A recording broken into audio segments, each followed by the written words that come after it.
Shema Israel Adonai Eloheinu Adonai Echad. Shema Israel Adonai Eloheinu. Então nós estávamos falando que o livro do Deuteronômio, uma crítica muito forte contra os poderosos, aqueles que acumulam riquezas só para si. O sonho do Deuteronômio é uma comunidade sem pobres. E mesmo se tiver pobres, precisamos cuidar deles. No capítulo 15 se diz: é verdade que no meio de você não haverá nenhum pobre, porque Javé vai abençoar você na terra que Javé, seu Deus, dará a você. Mas se tiver pobres, vamos ver o que vai se falar. Não explora um assalariado, pobre e necessitado, seja ele um dos seus irmãos, um migrante que vive na sua terra ou na sua cidade. Paga-lhe o salário a cada dia antes que o sol se ponha. Já na época se pediu então de ser justo com aqueles que trabalham para nós. Nada de trabalho escravo, nada de exploração, nada de atrasar os salários.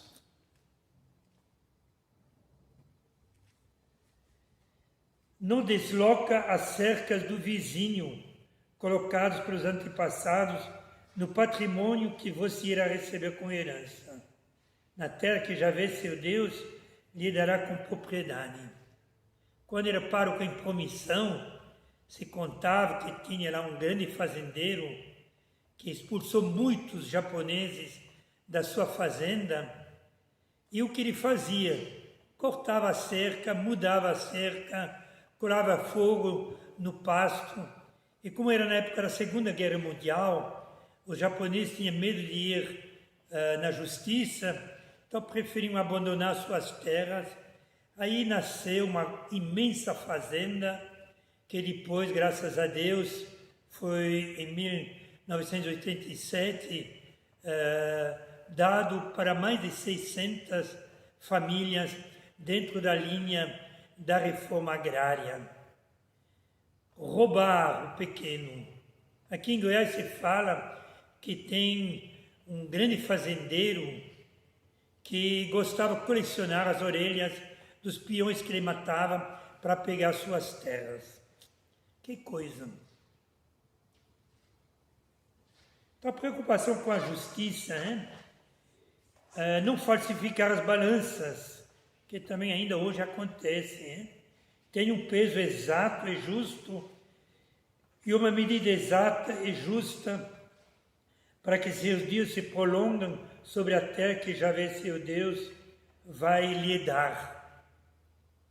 De fato, não roubar os pequenos, enganando-os, falsificando as balanças para ter mais lucros na custa dos pobres. Vocês veem, o livro de Deus é bem concreto. Fala também do dízimo para o pobre.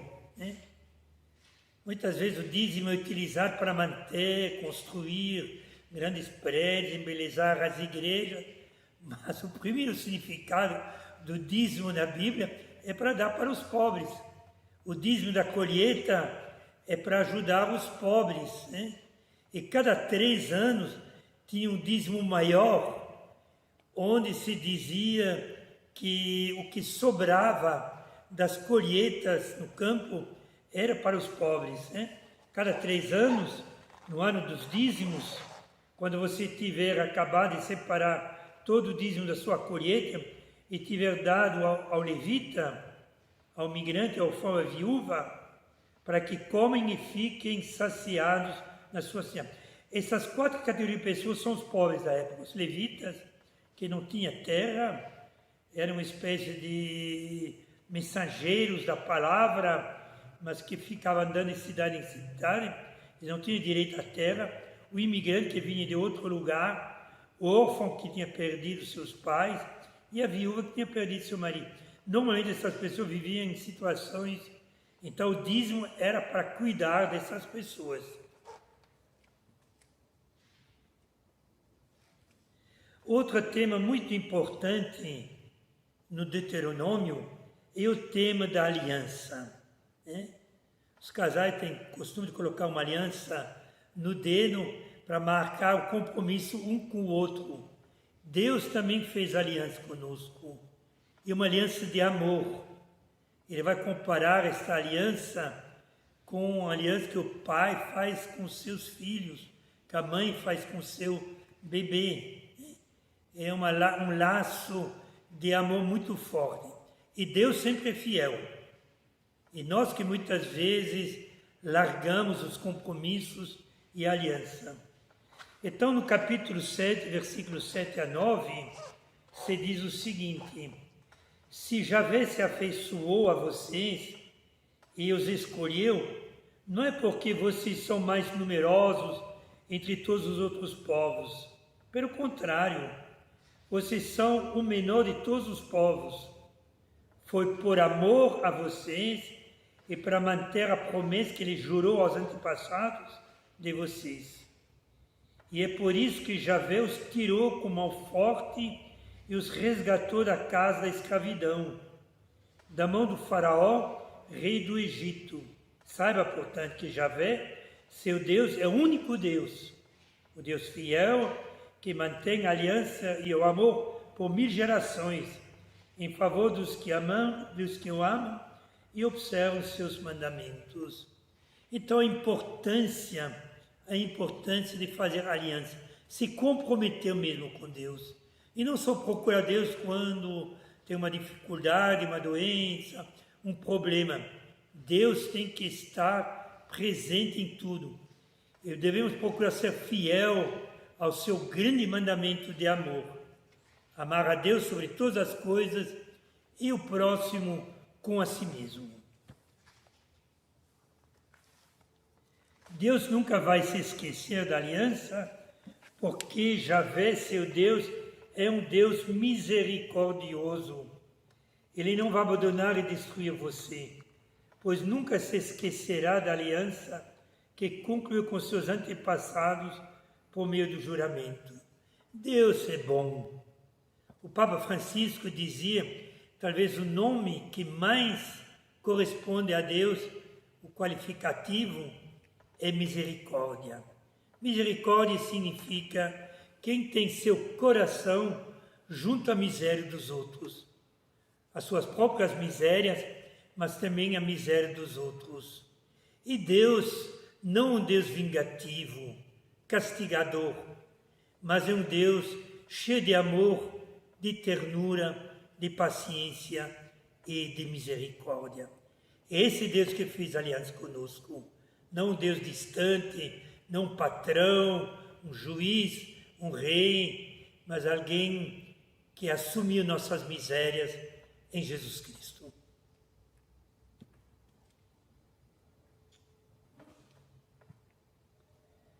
E o que Deus espera de nós, finalmente, já que Ele fez aliança conosco? O próprio Deuteronômio responde no capítulo 10, e agora Israel, o que é que Javé, seu Deus, lhe pede? Somente isso, que você tema a Javé, seu Deus, que ande em seus caminhos e o ame, que sirva Javé, seu Deus, com todo o seu coração, com toda a sua alma, e que observe os mandamentos de Javé, os estatutos que hoje eu lhe ordeno, para o seu bem. Então você vê, o que Deus pede de nós, em primeiro lugar, é andar nos seus caminhos. Servir a Javé com todo o seu coração e toda a sua alma. E principalmente observar os seus mandamentos. Não é um peso os seus mandamentos, mas é o caminho da felicidade. É o caminho que realmente faz que a gente se realiza e encontra respostas aos nossos problemas, nossas dificuldades, angústias, né? E através da palavra de Deus que a gente pode encontrar caminhos para viver bem nesse tempo de pandemia sem angústia, sem pânico, porque Deus me ama e eu procuro amá-lo também. Se pertencerá inteiramente a Javé, seu Deus. Como a esposa pertence totalmente ao marido, e o marido pertence à esposa, nós também temos uma aliança para sempre com Deus. Laços de amor, laços de carinho, mas laços de compromisso também. O temor de Deus. Muita gente confunda temor e medo. São João, na primeira carta, vai dizer que a gente não deve ter medo de Deus. No amor não tem medo. Temor é uma coisa diferente. E tomar Deus a sério. É acreditar que Deus é importante. Aceitar nossa situação de criatura. Eu não sou o Criador. É Deus que é o Criador. E eu sou uma criatura humildemente aceita que Deus é meu Criador. Às vezes brincando eu digo, Deus é Pai, sim, mas não vovó. Não deixa passar a mão na cabeça de qualquer coisa, não. Deus é exigente. Como nós fazemos no amor exigente na recuperação dos dependentes químicos. Procuramos amar muito, sim, mas não um amor frouxo, um amor exigente. O amor que ajuda a pessoa a se recuperar através de uma disciplina de vida. Olha o que diz no capítulo 9.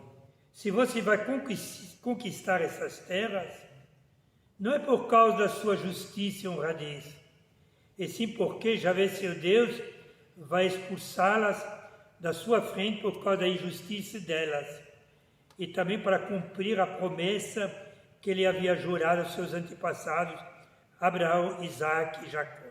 Deus é fiel nas suas promessas, e Deus vai nos ajudar nas horas das dificuldades para não tropeçar e não esquecer a sua aliança. O temor de Deus, lembre-te, porém, de todo o caminho que Javé, seu Deus, fez você percorrer durante 40 anos no deserto, a fim de humilhar e colocar à prova, para conhecer suas intenções. Será que você irá observar os mandamentos dele ou não? Uma coisa muito importante também, as provações da vida, que a gente acha às vezes que vem de Deus, não é para nos destruir, mas para nos humanizar. Se tem sofrimentos que nos destroem, também tem sofrimentos que nos humanizam e que nos ajudam a caminhar em direção de Deus. E todos nós conhecemos pessoas de idade, após uma longa vida de experiência, que se tornaram tão humanos, porque aprenderam a partir do sofrimento a humanizar a sua vida. O amor de Deus. Aí voltamos num dos primeiros slides, mas vamos completar o que dizia: ouça Israel, escute Israel. Javé, nosso Deus, é o único Javé. Deus é o único.